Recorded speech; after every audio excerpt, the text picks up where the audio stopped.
Today we get to see how long I talk before I cough a lung up.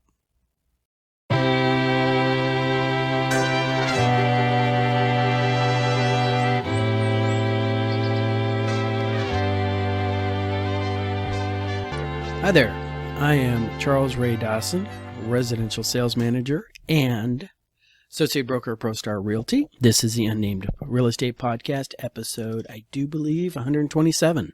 So, sorry for the adjustment right there. I was actually had my screen turned up so bright you could see the reflection of my glasses, and I was turning it down on the fly so you don't get to see that, and all the little technical things that happen in the background, when you do a podcast. So, hope you guys are all doing well. This is coming up on the last week of July here. Today is July the 20th, and we are rocking and rolling. I'm a little hoarse right now. Now, if you notice I'm even glowing a little bit, it's because it's like 100 god-awful degrees outside, and I have been in and out of cars all day, and I think I'm still recovering from my cold. I might be running a little bit of a fever. So, let's just say sweat is a way of life for me all of a sudden. So, but, let's see, what's going on?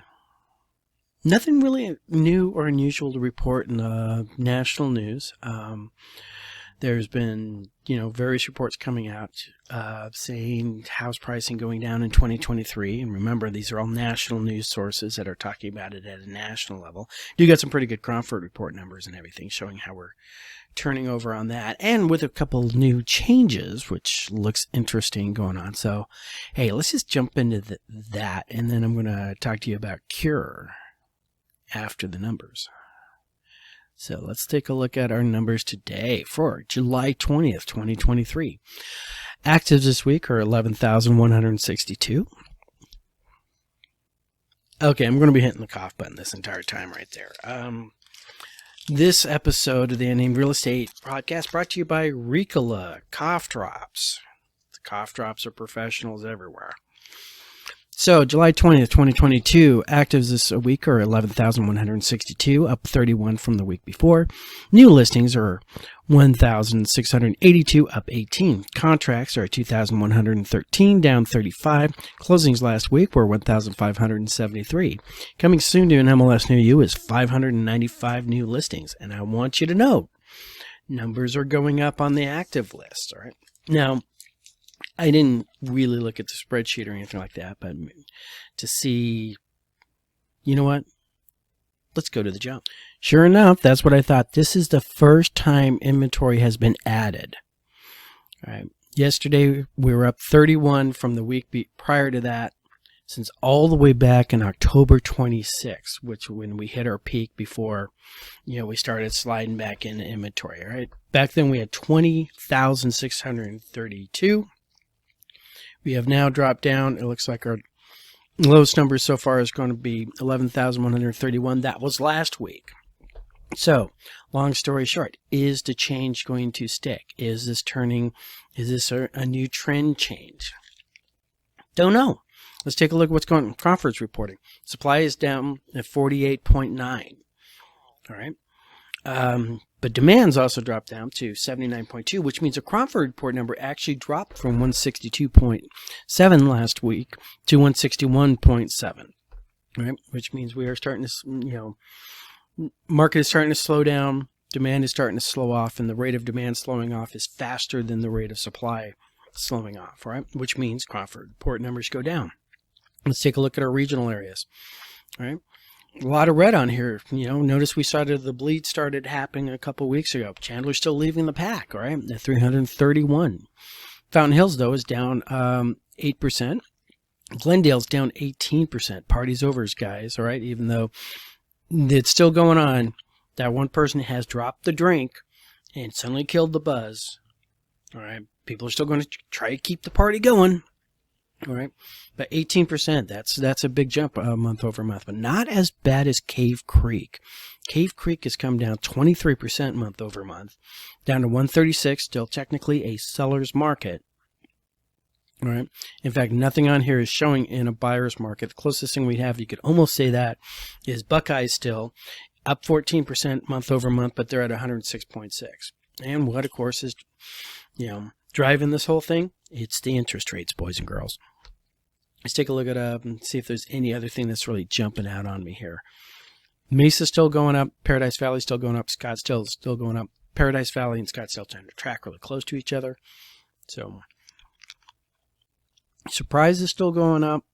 Maricopa still going up, but pretty much, Chandler though. Chandler because of the construction and because of all the new business going in down there. Crawford Report came up with this chart right here that I'd like to show you. This is them showing linearly what has gone on with the index, right? And you notice we pretty much peaked here right around June, and now it's backing off slowly. Anything above 110, that's this mark right here, right, is still a seller's market. Right? You wouldn't even see a buyer's market on this chart. It'd have to drop below 100 and get into the 90s point before you'd actually start saying it's a buyer's market. Right? And once again, it's not going to be the whole market. If we were to go down into buyer's market, it would happen in specific cities first. Right? Queen Creek, you just saw the reverse out there, -2 right there. You suddenly see Queen Creek drop into the 90s right there. Maricopa go back into the 90s. Buckeye into the 90s.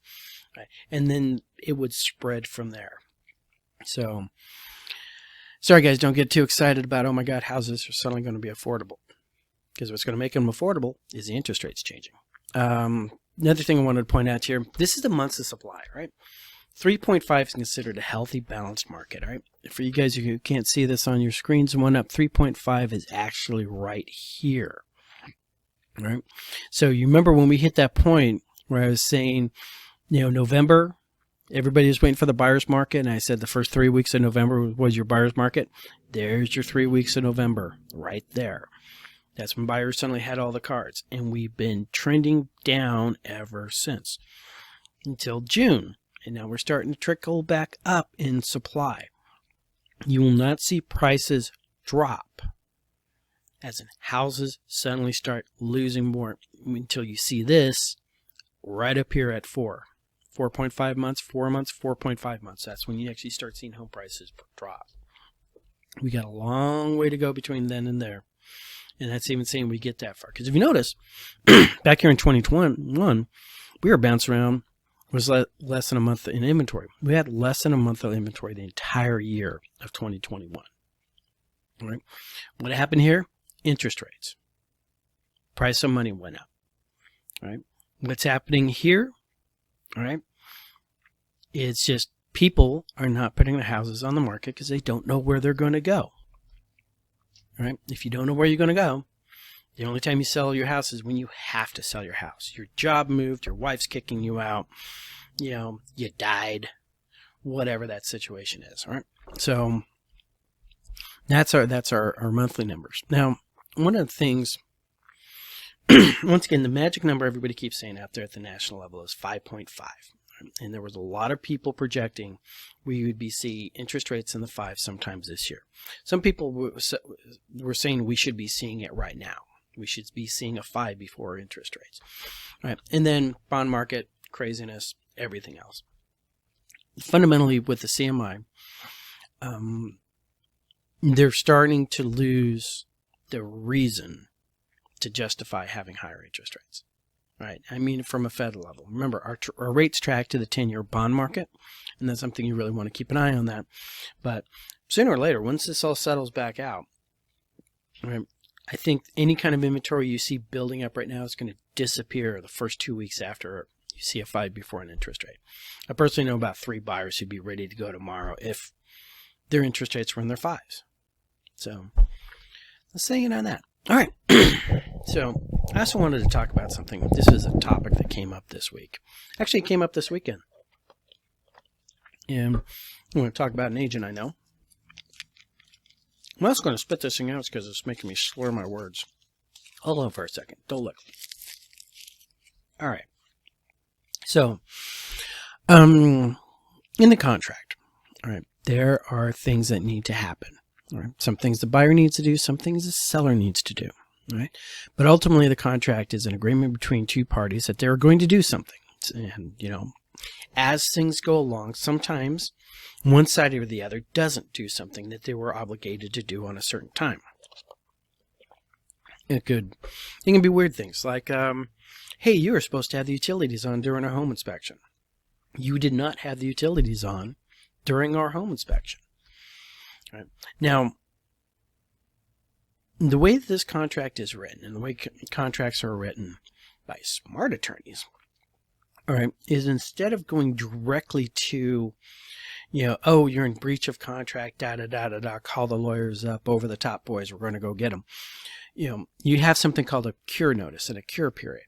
And what that does is when it's in the contract, it allows the offended party, or the party who thinks they're offended, to go, hey, I don't think you're doing what you're supposed to be doing, and this is what I think you should be doing. Right? And then they write a piece of paper up. It's called a cure notice.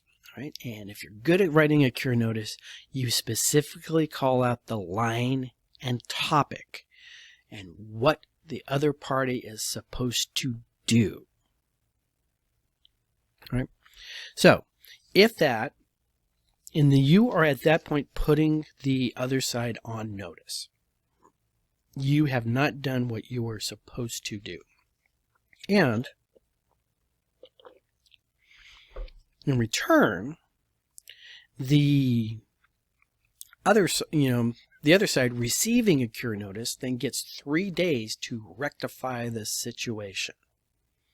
Right? So, if, hypothetically, although related to this conversation, if you were supposed to close on Friday is when you're supposed to close and keys are supposed to be transferred over. Instead, you do not close on Friday. That Saturday, the next day, you can issue a cure to the other side going, hey, dude, per contract, you were supposed to close yesterday. Now, you can't preemptively cure somebody if you know they're going to not do what they're supposed to do. You have to wait until they don't do it. And then once they don't do it, then you file the cure notice, right? And the cure notice is, hey, you were supposed to close on Monday or on Friday. What happened? Fix it. All right. After you've sent the cure notice over, the recipient of the cure notice, the breaching party, then gets 3 days to fix the problem. Only after that 3 days is up can you then call it a breach of contract and go do all your legal things you want to do after a breach of contract. 9 times out of 10, it's just like, I'll just take your earnest money, put the house back on the market, whatever. Sometimes it's, okay, now I'm coming after you with an attorney because you were supposed to sell me the house and you didn't sell me the house. So cure notices they're like the nuclear bomb of real estate. All right. It's a really great way to shake somebody's tree and get them suddenly paying attention to you. All right. It is the first step towards when you're taking somebody's earnest money away from them. It's the first step before you cancel the offer on them. It's the first step before a lot of things. But that's what it's designed to do. Hey, dude, this is serious. And we don't do this over the phone, and we don't just we want it in writing. Right? This particular case, this cure could have been avoided by, we're not going to make it on Friday. We know we're not going to make it on Friday because as of 10 o'clock Friday morning, I still don't have docs. Right? Unless the perfect storm happens and we actually get to record. All right? But at that point, when you realize you're not going to be able to deliver what you need to deliver, you call up the other side and you let them know that. Hey, this is what's going on. I'm not going to be able to close today.